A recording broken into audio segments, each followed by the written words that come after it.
സഹോദരിമാർക്ക് കേൾക്കണമെങ്കിൽ സഹോദരിമാർ അറിയണം. അഹ്മദ് ബിൻ സഈദുൽ ആബിദ് എന്ന് പറഞ്ഞ മഹാനുഭാവൻ അദ്ദേഹത്തിന്റെ ഒരു അനുഭവം പറഞ്ഞു. ബഹുമാനപ്പെട്ട സഈദുൽ ആബിദ് റളിയല്ലാഹു അൻഹു പറയാ, കൂഫക്കാരനാണ്, ഇറാഖിലുള്ള ആളാണ്. സുബ്ഹാനല്ലാഹ്. അദ്ദേഹം പറഞ്ഞു, കൂഫയുടെ പള്ളിയിൽ ഇബാദത്ത് ചെയ്യുന്ന നല്ലൊരു ചെറുപ്പക്കാരൻ, ഇതേപോലെ നല്ല സുമുഖനായ ഒരു ചെറുപ്പക്കാരൻ കൂഫയിലെ പള്ളിയിൽ വന്നു പോകുന്നു. പറയുന്നത് മഹാനായ സഈദുൽ ആബിദ് റഹിമഹുല്ലാഹ്, അവരുടെ മകൻ ഉദ്ധരിച്ചിട്ടുള്ള സംഭവം. അങ്ങനെ അദ്ദേഹം നല്ല സൗന്ദര്യമുള്ള ചെറുപ്പക്കാരൻ പള്ളിയിൽ നിന്ന് വീട്ടിലേക്ക് ഇങ്ങനെ പോകുന്ന വഴിക്ക് ഒരു പെണ്ണ് ഇയാളെ കണ്ടു. സുബ്ഹാനല്ലാഹ്. കണ്ടു. ഈ പെണ്ണാണെങ്കിലോ നല്ല ബുദ്ധിയും തന്റെ ഇടവും തറവാടിത്വമുള്ള പെണ്ണാണ്. ഇവൾക്ക് ഇദ്ദേഹത്തിൽ സ്നേഹം തോന്നി, പ്രേമം തോന്നി എന്നൊക്കെ പറയില്ലേ. സുലൈമാൻ മഹാനായ ഈ ചെറുപ്പക്കാരൻ ഒന്നും നോക്കാതെ അദ്ദേഹത്തിന്റെ വീട്ടിലേക്ക് പോയി, ഒന്നും പറഞ്ഞില്ല. അവളങ്ങനെ വിളിച്ചു പറഞ്ഞു, എനിക്ക് നിങ്ങളോട് ചില കാര്യങ്ങൾ പറയാനുണ്ട് കേട്ടോ എന്ന് പറഞ്ഞു. ഒന്ന് കേൾക്കാത്ത മട്ടിൽ പോയി. പിറ്റേന്നും അദ്ദേഹം പള്ളിയിലേക്കുള്ള വഴിക്ക് വരുമ്പോ ഈ പെണ്ണവിടെ ഉണ്ട്. അവള് പറഞ്ഞു, നിങ്ങൾ ഒന്നൽപ്പം നിൽക്കുമോ? യാ അയ്യുഹൽ ആബിദ്, ആബിദായ ചെറുപ്പക്കാരാ, നിങ്ങളൊന്ന് നിൽക്കും, എനിക്ക് ചില കാര്യം പറയാനുണ്ട്. അദ്ദേഹം കേട്ടില്ല. അദ്ദേഹം നേരെ പോയി. ഒന്ന് മറുപടി. ഇതാണല്ലോ മുഅ്മിനിന്റെ സ്വഭാവം, ഇങ്ങനെയാണല്ലോ മുഅ്മിനീങ്ങൾ ആവേണ്ടത്. പള്ളിയിൽ തിരിച്ചു വരികയാണ്. തിരിച്ചു വരുമ്പോഴും ഈ പെണ്ണിവിടെ ഇയാൾ കാത്തിരിക്കുന്നു. അപ്പൊ ദിവസങ്ങളായി, ഏതാനും ദിവസം കഴിഞ്ഞ സംഭവം, അവൾ അവിടെ കാത്തിരിക്കുകയാണ്. മഹാനായ ചെറുപ്പക്കാരൻ അദ്ദേഹം മുഖം നോക്കാതെ തിരിച്ചു നടന്നു. അങ്ങനെ തിരിച്ചു നടന്നപ്പോ പെണ്ണ് പറഞ്ഞു, യാ ഫതാ ഇസ്മഅ മിന്നി ഇന്നി ഉകല്ലിമുക കലിമാത്. എനിക്ക് ചില കാര്യങ്ങൾ, ചില വാക്ക്, കുറച്ച് കാര്യം പറയാം, അത്ര മാത്രമുള്ള ചെറുപ്പക്കാരാ, എന്നൊന്ന് കേൾക്കണം, ഞാൻ പറയുന്നൊന്ന് കേൾക്കണം. അദ്ദേഹം തലതാഴ്ത്തിക്കൊണ്ട് പറഞ്ഞു, പെണ്ണെ, ഇന്ന ഹാദാ മൗദിഉ തുഹ്മ, ഇത് തെറ്റിദ്ധാരണയ്ക്ക് സാധ്യതയുള്ള സ്ഥലമാണ്. ഞാൻ നീയുമായി സംസാരിക്കുന്നത് ഈ വഴിയിലാണ്, ശരിയാണ്. നീ എന്റെ ആരുമല്ല, നീ എന്റെ ഭാര്യയല്ല, നീ എന്റെ മഹ്റമത്തല്ല. അതുകൊണ്ട് ഞാൻ നിന്റെ കൂടെ ഇവിടെ നിൽക്കാന്ന് പറഞ്ഞത് തന്നെ തെറ്റിദ്ധാരണയ്ക്ക് സാധ്യതയുള്ള സ്ഥലമാണ്. അത് പാടില്ലല്ലോ, അത് പാടില്ല എന്ന് അല്ലാഹു പറഞ്ഞിട്ടില്ലേ? അതുകൊണ്ട് എനിക്ക് നിൽക്കാം. അപ്പോൾ നിർബന്ധിച്ചു. എന്നാലും നിങ്ങൾ ആഗ്രഹീങ്ങളായ ആളുകൾക്ക് ഇതൊക്കെ തെറ്റാണെന്നറിയാം. അതറിഞ്ഞുകൊണ്ട് തന്നെയാണ് ഞാൻ ഇവിടെ നിൽക്കുന്നത്. എനിക്ക് ചില കാര്യം നിങ്ങളെ ബോധിപ്പിക്കാനുണ്ട്. അവൾ പറഞ്ഞു, അവൾ നല്ല വർത്തമാനം പറഞ്ഞു. എന്നെ പോലെയുള്ള ഒരു പെണ്ണിനെ സംബന്ധിച്ച് നിങ്ങൾ ദുഷിച്ച വിചാരിക്കണോ? ഞങ്ങൾ പെണ്ണുങ്ങളെ സംബന്ധിച്ചൊക്കെ ഇബാദത്തുള്ള ആളുകൾക്കൊക്കെ ഇങ്ങനെ തെറ്റിദ്ധാരണയാണ് എന്നും എനിക്കറിയാം. പക്ഷേ ഞാനൊരു കാര്യം പറഞ്ഞോട്ടെ, ഇന്ന ജവാരിഹി കുല്ലുഹാ മശ്ഗൂലത്തുൻ ബിക്, എന്റെ ശരീരത്തിന്റെ അവയവങ്ങൾ മുഴുവനും നിങ്ങളിൽ വ്യാപൃതരാണ്. എന്റെ ശരീരം മുഴുവനും നിങ്ങളെ ഓർക്കുകയാണ്. എന്റെ കയ്യും കാലും കണ്ണും നാവും മനസ്സും കൽബൊക്കെ നിങ്ങളിൽ ലയിച്ചിരിക്കുകയാണ് ചെറുപ്പക്കാരാ. ഇത് പറഞ്ഞപ്പോ മഹാനായ ചെറുപ്പക്കാരൻ ഒന്നും മിണ്ടാതെ, ഇവൾക്കിത് പറയാനേ വേണ്ടതുള്ളൂ, അതിനൊരു അവസരം. സുബ്ഹാനല്ലാഹ്, സുബ്ഹാനല്ലാഹ്. അങ്ങനെ തിരിഞ്ഞു നോക്കാതെ അദ്ദേഹം വീട്ടിലേക്ക് ചെന്നു. രാത്രി തഹജ്ജുദ് നിസ്കരിക്കാൻ നോക്കുമ്പോൾ നിസ്കാരം ശരിയാവണില്ല. നിസ്കാരം വീട്ടിലേക്ക് കയറിപ്പോയിട്ടുണ്ട്, പക്ഷേ എന്തോ ഒരു കാര്യങ്ങളൊന്നും ശരിയാവണില്ല, നിസ്കരിച്ചിട്ടൊന്നും ശരിയാവണില്ല. സുബ്ഹാനല്ലാഹ്. ചെറുപ്പക്കാരൻ ഒരു കടലാസിന്റെ കഷ്ണമെടുത്ത് ഒരു കത്ത് ഇവൾക്ക് എഴുതി ഏൽപ്പിക്കാൻ പോവുകയാണ്. എന്താണ് എഴുതുന്നത്? അയ്യത്തുഹൽ മർഅ, അല്ലയോ പെണ്ണേ, ഇന്നല്ലാഹ ഇദാ അസ്വാഹുൽ അബ്ദു ഹലും, അല്ലാഹുവിന്റെ ഒരു അടിമ ഒരു തെറ്റ് ചെയ്താൽ അല്ലാഹു നല്ല ക്ഷമയുള്ളവനായി അല്ലാഹു തആല നിലകൊള്ളും. അല്ലാഹു ഒന്നും ചെയ്യൂല. فإذا عاد إلى المعصية مرة أخرى ستره, രണ്ടാമതും ഒരു തെറ്റ് മനുഷ്യൻ ചെയ്താൽ അല്ലാഹു തആല അയാൾക്കത് മറച്ചു വെക്കും. ആരും അറിയില്ല. ഫ്ലാഷ് ആവൂല എന്ന് പറയില്ല നമ്മള്, ആരും അറിയില്ല. ഇനി പറയുന്നത് ഫഇദാ ലബിസ ലഹാ തിയാബഹാ, ഇനിയൂടെ ഒരു തിന്മ ചെയ്യാൻ മൂന്നാമതും ഒരു മനുഷ്യൻ ഒരുങ്ങുകയും തിന്മയുടെ വസ്ത്രം അണിയുകയുമായാൽ ഗളിബല്ലാഹു ലിനഫ്സിഹി ഗളബ, അല്ലാഹു തആല അതിയായി ദേഷ്യപ്പെടുകയും ആ ദേഷ്യം കാരണത്താൽ ആകാശങ്ങളും ഭൂമിയും പർവ്വതങ്ങൾ പോലും വിറച്ചു പോകുമാറുള്ള കോപം അല്ലാഹു കോപിക്കുന്നുണ്ട്. ഒരു പ്രാവശ്യം ചെയ്തു, അല്ലാഹു ക്ഷമിച്ചു കൊടുത്തു. രണ്ടാമത്തെ തവണ ചെയ്തു, അല്ലാഹു തആല അവന് മറച്ചു വെച്ചു കൊടുത്തു.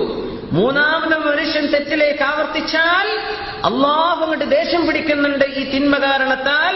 അത് കാരണം അല്ലാഹുവിന്റെ സർവ്വചരാചരങ്ങളും ദേഷ്യപ്പെടുന്നുണ്ട്. അങ്ങനെ ഒരു ദേഷ്യം അല്ലാഹു ദേഷ്യപ്പെട്ടാൽ പെണ്ണേ ഇതാർക്ക് സഹിക്കാൻ പറ്റും? കത്താണിത്. നമ്മൾ എഴുതുന്ന കത്തും ചെറുപ്പക്കാർ എഴുതുന്ന കത്തും ഈ കത്തും ഒന്ന് തുലനം ചെയ്ത് നോക്കണം. എന്നിട്ട് അദ്ദേഹം പറഞ്ഞു, കഴിഞ്ഞിട്ടില്ല, ഞാൻ ഈ പറഞ്ഞത് തെറ്റാണ് എന്നാണ് നിനക്ക് തോന്നുന്നതെങ്കിൽ നോക്കണം. ഈ പെണ്ണ് മാറാൻ പോവാണ്. നമ്മുടെ പെണ്ണുങ്ങൾ ഇങ്ങനെ ചിന്തിക്കണം. ഞാൻ ഈ പറഞ്ഞത് തെറ്റാണ് എന്ന് നിനക്ക് തോന്നുന്നുണ്ടെങ്കിൽ അല്ലാഹു തആല ഈ പ്രപഞ്ചത്തെ നശിപ്പിക്കുന്ന ഒരു ദിവസത്തെ ഞാൻ നിനക്ക് ഓർമ്മിപ്പിക്കുകയാണ്. സമാഉകൽ മുഹ്ൽ, ആകാശങ്ങൾ ഇടിഞ്ഞു വീഴുന്ന ദിവസമാണത്. പർവ്വതങ്ങൾ പൊടിപൊടിയായി പറക്കുന്ന ദിവസമാണത്.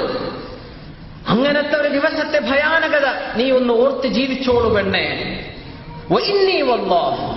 അല്ലാഹു തന്നെ സത്യം, എനിക്ക് എന്നെ തന്നെ നന്നാക്കാൻ കഴിയില്ല, ഞാൻ വളരെ സാധുവാണ് പെണ്ണേ. അങ്ങനെയെങ്കിൽ ഞാൻ പിന്നെ മറ്റൊരാളെ എങ്ങനെയാ നന്നാക്കുക? എനിക്ക് എന്നെ തന്നെ നന്നാക്കാൻ പറ്റുന്നില്ല പെണ്ണേ. അതുകൊണ്ട് എനിക്ക് മറ്റൊരാളെ എങ്ങനെ നന്നാക്കാൻ പറ്റും? അതുകൊണ്ട് നീ അല്ലാഹുവിനെ ഓർത്തോ. ഇനി ഞാൻ പറഞ്ഞത് ഹക്കാണ് എന്ന് നിനക്ക് തോന്നുന്നുണ്ടെങ്കിൽ ഞാൻ നല്ല ഒരു ഡോക്ടറെ പറഞ്ഞു തരാം. ആ ഡോക്ടറെ നീ ചെന്ന് കാണണം. ഏറ്റവും ഗുരുതരമായ രോഗം ശിഫയാക്കാൻ കഴിയുന്ന ഡോക്ടറാണത്. നിന്റെ മനസ്സിന്റെ രോഗം, നിന്റെ ശരീരത്തിന്റെ രോഗമെല്ലാം ശിഫയാക്കാൻ കഴിയുന്ന ഒരു ഡോക്ടറുണ്ട്.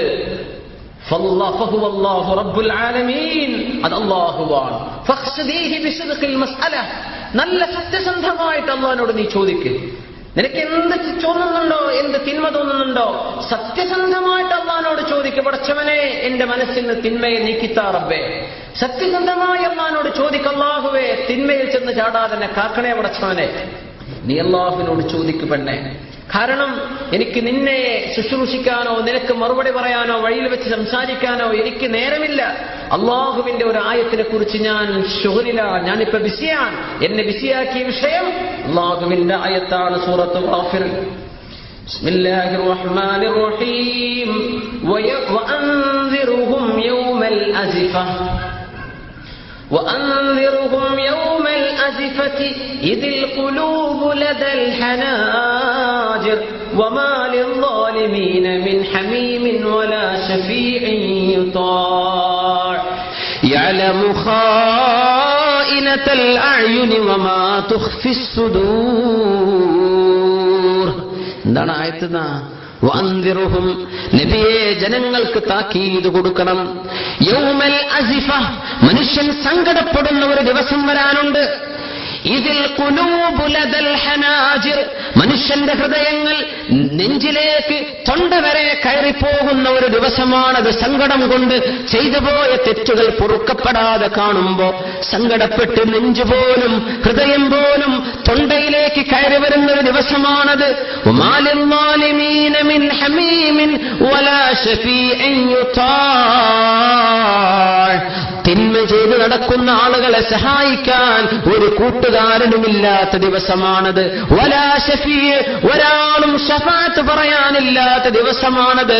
അങ്ങനത്തെ ഒരു ദിവസത്തെ സംബന്ധിച്ച് പേടിപ്പിക്കണം നബിയെ, പറഞ്ഞു കൊടുക്കണം എന്ന് അല്ലാഹു പറഞ്ഞ ആയത്താണ്. ആയത്തിന്റെ അവസാനം ഇങ്ങനെ, وَيَعْلَمُ خَائِنَةَ الْأَعْيُنِ وَمَا تُخْفِي الصُّدُورُ, മനുഷ്യൻ കണ്ണുകൊണ്ട് ചെയ്യുന്ന കണ്ണിമ വെട്ടുന്നത്, കണ്ണിന്റെ കട്ടുനോട്ടം അല്ലാഹു അറിയുന്നുണ്ട്. യഅലമു ഖായിനത്തൽ അയുൻ, കാണാൻ പറ്റാത്തത് മനുഷ്യൻ നോക്കുന്നത്, അത് മറ്റാരും തന്നെ കാണാതിരിക്കാൻ മറച്ചുവെച്ചു നോക്കുന്നത് അല്ലാഹു അറിയുന്നുണ്ട്. വമാ തുഖ്ഫി സുദൂർ, മനസ്സിന്റെ ഉള്ളിൽ കൊണ്ടു നടക്കുന്ന വിചാരം എന്തെന്നും അല്ലാഹുവിനറിയാം. കച്ചോനെ, തിന്മക്ക് അവസരം വന്നാൽ തിന്മ ചെയ്യും എന്നൊരു തോന്നല് മനസ്സിലുണ്ടെങ്കിൽ ഇതിനെ സംബന്ധിച്ച് അള്ളാഹു പറയുന്നത് റബ്ബിനതറിയാം. പെണ്ണേ, ഇതുകൊണ്ട് ഈ ആയത്തുകൊണ്ട് ഞാനിപ്പോ ബിസിയാണ്. അതുകൊണ്ട് പെണ്ണേ, എനിക്ക് നിന്നോട് കാര്യമായിട്ടൊന്നും പറയാനില്ല. ഫഅൈനൽ മഹ്റബു മിൻ ഹാദിഹിൽ ആയ, ഈ ആയത്തിന്റെ ഗുരുതരമായ ആശയം ചിന്തിക്കുമ്പോ എവിടേക്ക് ഓടി രക്ഷപ്പെടാനാണ് പെണ്ണേ? ഈ ഒരു കത്ത് ഇയാൾ കയ്യിൽ വെച്ചു. വീട്ടിൽ നിന്ന് ഇറങ്ങുമ്പോ പിറ്റേന്നും പെണ്ണ് വഴിയിലുണ്ട്. കുഫയിലെ വഴിയിൽ പെണ്ണുണ്ട്. അവൾക്ക് ഈ കത്ത് ഇങ്ങനെ കൊടുത്തു. അദ്ദേഹത്തിന് അറിയാം ഈ പെണ്ണിന് ഹിദായത്തിന്റെ വഴി തുറന്നു കൊടുക്കാൻ അള്ളാഹു ഉദ്ദേശിച്ചാൽ ഈ പെണ്ണ് നന്നായിക്കോളും. ആ കത്ത് ഏൽപ്പിച്ചു. അവളത് വായിച്ചു നോക്കുമ്പോ ഇതിലെ ഇതിവൃത്തം ഇതാണ്. പിന്നെ കണ്ടില്ല. പിന്നെ ഏതാനും മാസങ്ങൾ കഴിഞ്ഞതിന്റെ ശേഷം ഈ പെണ്ണ് വഴിയിൽ ഇയാളെ കാത്തിരിക്കുകയാണ്. അവളെ കണ്ടപ്പോഴേക്കും ഇയാൾ തിരിഞ്ഞു പോകാൻ വേണ്ടി നോക്കി. അവൾ വിളിച്ചു, നിങ്ങൾ തിരിച്ചു പോകല്ലേ, നിങ്ങൾ തന്ന വിവരം എനിക്കറിയാം. ഇനി ഞാനും നിങ്ങളും ഇനിയൊരു കാഴ്ച കാണുന്നത് ബൈനയദയില്ല, അള്ളാഹുവിന്റെ മുമ്പിലായിരിക്കും. ഇനി ഞാൻ നിങ്ങളെ കാണാൻ വരില്ല, ഇനി നിങ്ങളെ ഞാൻ കാണാൻ വരില്ല. നിങ്ങളുടെ അവൾക്ക് അപ്പോഴും ഇദ്ദേഹത്തോട് സ്നേഹമാണ്. നിങ്ങളുടെ വിഷയത്തിൽ എനിക്ക് തോന്നുന്ന സ്നേഹം അത് അല്ലാഹു തആല എനിക്ക് എളുപ്പമാക്കി തരട്ടെ, എന്റെ മനസ്സ് നീക്കി തരട്ടെ എന്ന് അവൾ തന്നെ പറയാണ്. എന്നിട്ട് പെണ്ണ് കരയാൻ തുടങ്ങി. ഒരുപാട് കരഞ്ഞ് സങ്കടം പറഞ്ഞു. എന്നിട്ട് പെണ്ണ് പറഞ്ഞു, എനിക്കൊരു സാരോപദേശം തരണം. ഔസിനി, എനിക്കൊരു ഉപദേശം തരണം. ചെറുപ്പക്കാരനാണ്. എന്താണ് ആ ഇന്റലക്ച്വൽ ഗ്രോത്ത്, ആ ഒരു ബുദ്ധിപരമായ ആ ഒരു പക്വത ഉണ്ടായിരുന്നൊരു ചെറുപ്പക്കാരെയും ആലോചിച്ചു നോക്കൂ. ആ പെണ്ണ് ചോദിച്ചു, ചെറുപ്പക്കാരൻ, എനിക്ക് നല്ലൊരു ഉപദേശം തരൂ നിങ്ങൾ. അദ്ദേഹം നല്ലൊരു ആബിദാണ്. അദ്ദേഹം പറഞ്ഞു, ഊസീകി, ഞാൻ നിനക്ക് വസിയത്ത് തരുന്നത് പെണ്ണെ, ബിഹിഫ്ളി നഫ്സികി മിൻ നഫ്സിക്, നിന്റെ ശരീരത്തിൽ നിന്ന് നീ കാക്കണം. നിന്റെ ശരീരത്തിൽ നിന്ന് നീ കാക്കണം. നിന്റെ റൂഹിനെ, നിന്റെ നഫ്സിനെ നീ കാത്തോ. നിന്റെ ശരീരം നിന്നെ ഹറാമിലേക്ക് തോന്നിപ്പിക്കുന്നുണ്ട്. നിന്റെ തടിയെ നീ കാത്തോ പെണ്ണേ. അള്ളാഹുവിന്റെ ഒരു ആയത്ത് ഞാൻ നിന്നെ ഓർമ്മിപ്പിക്കാം. അത് സൂറത്തുൽ അൻആമിൽ ആയത്തായിരുന്നു. അദ്ദേഹം പറഞ്ഞു കൊടുത്തു, വഹുവല്ലദീ യതവഫാകും ബില്ലൈലി വയഅലമു മാ ജറഹ്തും ബിന്നഹാർ. വഹുവല്ലദീ, അല്ലാഹു യതവഫാകും ബില്ലൈലി, രാത്രിയിൽ നിങ്ങളെ മരിപ്പിക്കുന്നുണ്ട്. അല്ലാഹു രാത്രി നിങ്ങളെ മരിപ്പിക്കുകയാണ്. വയഅലമു മാ ജറഹ്തും ബിന്നഹാർ, പകലിൽ നിങ്ങൾ ചെയ്യുന്നതെല്ലാം അല്ലാഹു അറിയുന്നുണ്ട്. രാത്രി നിങ്ങളെ മരിപ്പിക്കുന്നുമുണ്ട്. പിന്നെ അല്ലാഹു ഒരു പുനർജന്മം നൽകി ഉറക്കത്തിന് എഴുന്നേൽപ്പിക്കുകയാണ്. അതുകൊണ്ട് കിടന്നുറങ്ങാൻ പോകുന്ന മനുഷ്യൻ ചെയ്തു പോയ തെറ്റുകളെ പശ്ചാത്തപിക്കാതെ തൗബ ചെയ്യാതെ ഉറങ്ങല്ലേ. നിന്റെ ഉറക്കം ഒരു മരണമാണ്. ആ ഉറക്കത്തിലൂടെ അല്ലാഹുവിനെ മരിപ്പിച്ചാൽ തൗബ ചെയ്യാതെയുള്ള മരണമല്ലേ അത്. അതുകൊണ്ട് പെണ്ണെ, ഈ ആയത്ത് ഞാൻ എന്നെയും നിന്നെയും ഓർമ്മിപ്പിക്കുകയാണെന്ന് പറഞ്ഞ് അവസാനത്തെ വാക്കും പറഞ്ഞ് സംഗതി ക്ലോസ് ചെയ്തു. ആ ചർച്ച അവിടെ അവസാനിപ്പിച്ചു. ഈ പെണ്ണ് പിന്നെ അവരുടെ കുടുംബത്തിൽ, അവരുടെ വീട്ടിൽ ചെന്നു. ഇവരുടെ ജീവിതം മാറി. ഒരുപാട് ഇബാദത്ത് ചെയ്യുന്ന പെണ്ണായി. ജീവിതം കെട്ട് മാറി. അവരുടെ എല്ലാ ചിന്തകളും മാറി. അവൾ പിന്നെ ഇബാദത്തിൽ മുഴുവൻ ഈ രണ്ടായത്തുകൾ അവളെ ചിന്തിപ്പിച്ചു. അവൾ ആലോചിച്ചു, ചിന്തിച്ച് കരച്ചിൽ സങ്കടത്തോടുകൂടെ അവളെ മരിച്ചതെന്ന, അങ്ങനെ സങ്കടപ്പെട്ട് മരിച്ചൊരു പെണ്ണാണ്. അങ്ങനെ മരിച്ചതിന് ശേഷം ഈ ചെറുപ്പക്കാരൻ അവളെ സ്വപ്നം കാണുമായിരുന്നു. കണ്ടതിന് ശേഷം ഈ ചെറുപ്പക്കാരൻ കരയുമ്പോ സ്വപ്നത്തിലൂടെ ഒരാൾ ചോദിക്കുകയാണ്, മിമ്മ ബുഖാഉക്, എന്തിനാണ് ഈ കരച്ചിൽ? നീ നിന്റെ ശരീരം കൊടുക്കാതെ ആ പെണ്ണിനെ നീ നിരാശനാക്കിയ ആണല്ലേ, ആ പെണ്ണിനെ നിരാശനാക്കിയിരുന്നില്ലേ ജീവിതകാലത്ത്, എന്നിട്ട് പിന്നെ എന്തിനാണോ നീ കരയുന്നത് എന്ന് ചോദിച്ചപ്പോ ഈ ചെറുപ്പക്കാരൻ പറഞ്ഞു, ഇന്നി ദബഹ്തു തമഅഹാ ഫി അവ്വലി അംരിഹാ, അവൾക്ക് എന്നിൽ അങ്ങനെ ഒരു ആഗ്രഹമുണ്ടായ ആ നിമിഷം തന്നെ ആ ആഗ്രഹം ഞാൻ അവിടെ ഒടിച്ചു കളഞ്ഞു. അതാണ് നമ്മൾ ചെയ്യേണ്ടത്. ഇത് എസ്കലേറ്റ് ചെയ്യാൻ പോയാൽ അത് പിന്നെ ഒഴിച്ചുകൂടാനാകാത്ത ഒരു ഭ്രാന്തായിട്ടുമോ അത് മുളയിലേ നുള്ള. ഇതൊരു ഭയങ്കര ഉപദേശമല്ലേ?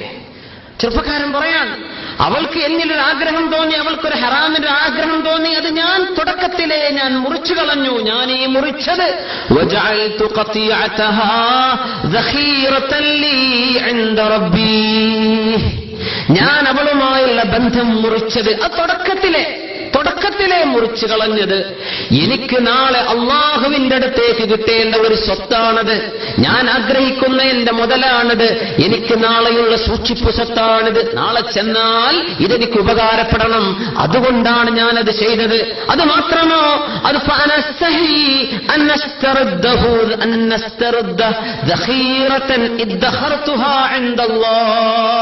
അള്ളാഹുവിന് ഞാൻ എന്റെ ശരീരം അവൾക്ക് കൊടുക്കാത്തതെന്നല്ലേ നിങ്ങൾ ആക്ഷേപിക്കുന്നത്? ഞാൻ മുളയിലേത് നുള്ളി, അവരുടെ ആഗ്രഹം മുളയിലേ നുള്ളിക്കളഞ്ഞു.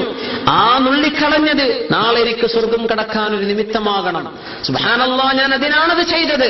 അള്ളാഹുവിന്റെ അടുത്ത് ഞാൻ ഏൽപ്പിക്കാൻ കൊടുത്ത എന്റെ ആ സ്വത്ത്, ഞാൻ എന്റെ ശരീരം അവൾക്ക് കൊടുത്താൽ ആ സ്വത്ത് ഞാൻ തിരിച്ചു വാങ്ങുന്നതിന് തുല്യമല്ലേ? അള്ളാഹനെ ഏൽപ്പിച്ചതിനെ തിരിച്ചു വാങ്ങാൻ എനിക്ക് നാണമാണ്. അതുകൊണ്ട് ഞാനത് ചെയ്തില്ല എന്ന് ഈ ചെറുപ്പക്കാരൻ മറുപടി കൊടുത്തു എന്ന് മഹാന്മാരായ പണ്ഡിതന്മാർ, അതിൽ ഏറ്റവും പ്രമുഖനായ മഹാനായ അഹ്മദ് ബിൻ സഈദ് അൽ ആബിദ് റഹിമഹുല്ലാഹ് അദ്ദേഹത്തിന്റെ പിതാവിന്റെ ഉദ്ധരണി എടുത്തുകൊണ്ട് ഉദ്ധരിക്കുകയാണ്. ഒരുപാട് മഹാന്മാർ മഅരിഫത്തിന്റെ അഹ്ലുകാർ ഇത് നമുക്ക് പഠിപ്പിച്ചു തന്നിട്ടുണ്ട്. അല്ലാഹു സുബ്ഹാനഹു വ തആല ഇങ്ങനെ ചിന്തിക്കാൻ അവസരം നൽകുമാറാകട്ടെ.